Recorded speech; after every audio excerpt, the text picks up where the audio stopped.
Welcome back. Now to the last Tuesday in January 1986. Americans were expecting to hear their president, Ronald Reagan, that night. He was due to deliver his 6th State of the Union address. But by midday, that would change.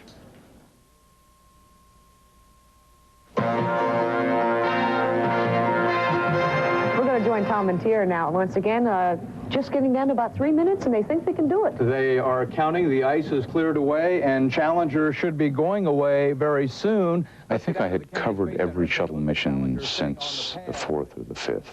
This one was different because it was colder in Florida than any other time they'd attempted to launch a shuttle. It was a concern that morning.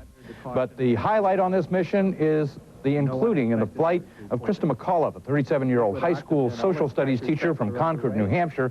I think the biggest difference of Challenger was that they were taking a teacher on board. America's first teacher in space has become one of the most talked about missions in the shuttle program. There was no question that this launch had taken on a whole different aura. This was a true civilian going into space, and it was Krista McAuliffe, and she was full of energy and life.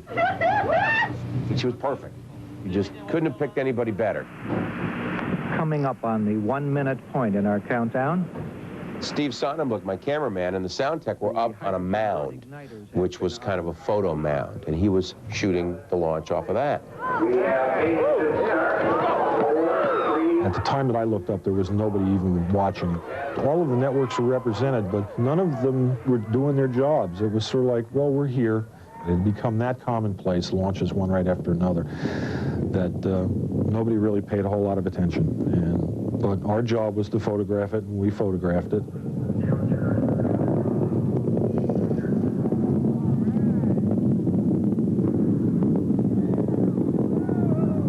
All of a sudden, there was this big cloud that kind of engulfed the spaceship. People began to realize, well, something's wrong here, because the vehicle never came out from behind the cloud. And I said, Steve, I said, what the hell happened? And he looks, he has his hand up to the eyepiece. He looks away from his eyepiece. He looks at me and he says, the blanking thing blew up. Looks like a couple of the solid rocket boosters blew away from the side of the shuttle in an explosion. It was my worst nightmare come true. What I was suppressing in my mind was, oh my God, oh my God.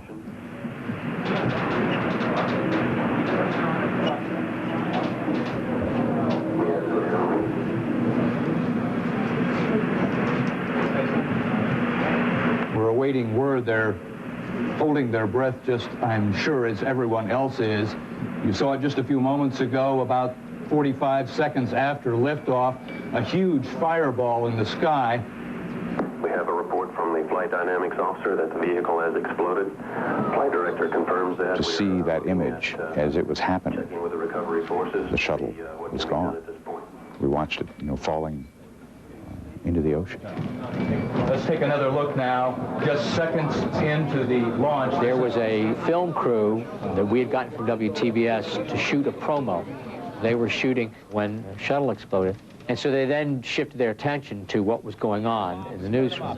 Dick Scobie is first. We'll do opens over singles. Dick Scobie. Don't think all of a sudden it goes beyond day-to-day news coverage. People just converge to the newsroom and start working. Now, are there any satellite trucks in that area? Zarella's on the phone right there. As soon as I called in, you could hear in the background this absolute chaos on CNN's end as well, with people scrambling. Stand by to voice over this picture. Shut up in here! Open their mics. It occurred at 9 miles into the mission downrange. Challenger, go at throttle. We went out 6.5 hours without breaking for commercial or for a local cable break. We were nonstop. You can see right before the explosion at the external tank where it attaches to the shuttle, a flame appeared to break out. This is a tough one to do because you've got a limited number of elements. I mean, you've got the liftoff and the explosion. You plug continuing live coverage, the NASA news conference at 3:30 live. Bob Fernand is an amazing producer, and it was his job to arrange how this was all going to fit together so it would come out through the television set in some comprehensible manner. We're going to do 7 silent, 6 natural sound, and then the group ADA. You have to tell it in a comprehensible way, but you also have to tell it so that it's compelling. This is raw, unedited video, just sent via satellite. Christy McAuliffe was a teacher that was on the shuttle, and her parents were at the Cape watching the liftoff, and there was not a live camera, but a tape camera shooting them.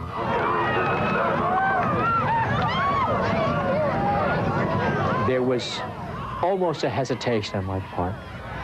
And then when I saw it, I knew it was the right thing to do. You see concern etched on their faces, the breath that they've been holding released, and then the realization sets in that something is wrong.